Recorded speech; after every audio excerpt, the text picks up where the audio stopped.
Mr. Berman is now recognized. I thank the chairman, and another way to refer to this bill is, in my opinion, is a better way. The base text of this bill on security assistance essentially makes it impossible for the United States to provide assistance to our friends in Lebanon, My amendment would allow the United States to continue to provide assistance to Lebanon in a way that we can promote our interests while countering the interests of Hezbollah. Specifically, my amendment would strike sections 961 through 964 of the bill and replace them with the language contained in my recently introduced legislation, the Hezbollah Anti-Terrorism Act. Unlike the base text, my amendment views Lebanon realistically.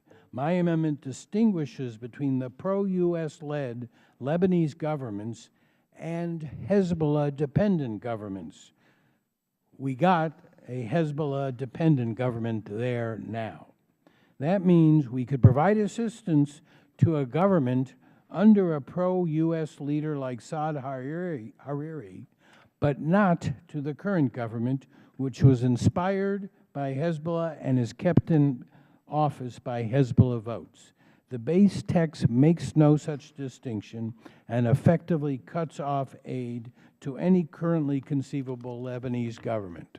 The amendment also provides exceptions for certain types of aid that are crucial to American interests in Lebanon. My amendment would allow the United States to continue to support humanitarian, democratization, disarmament, IMET, and education programs without requiring the use of a strict presidential waiver. Let me be clear. American assistance to Lebanon cannot be allowed to benefit Hezbollah in any way. But at the same time, we want to continue to support our friends and our interests in Lebanon. This amendment leaves ample scope to do both. It's modeled on legislation championed by Chairman Ross Layton in the Palestinian Anti-Terrorism Act, which Congress passed overwhelmingly following Hamas's election to leadership of the Palestinian Authority in 2006. My colleague from California, Congressman Darrell Issa, a leading Lebanese-American member of Congress, said upon the introduction of Hatta, and I quote, "Hezbollah is a terrorist group and a cancer on Lebanon. The Hezbollah Anti-Terrorism Act surgically targets this cancer and will strengthen the position of Lebanese who oppose Hezbollah. This bipartisan legislation takes the right approach to a dangerous situation." As Mr. Issa said, Hatta enjoys strong bipartisan support, and several members of the committee, including Mr. Burton, Mr. Cardoza, Mr. Deutsch, Mr. Murphy, and Ms. Schwartz are co-sponsors.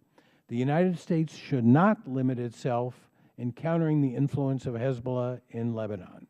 I fear that the base text is drafted in a way in which we will be left fighting Hezbollah with one hand tied behind our backs.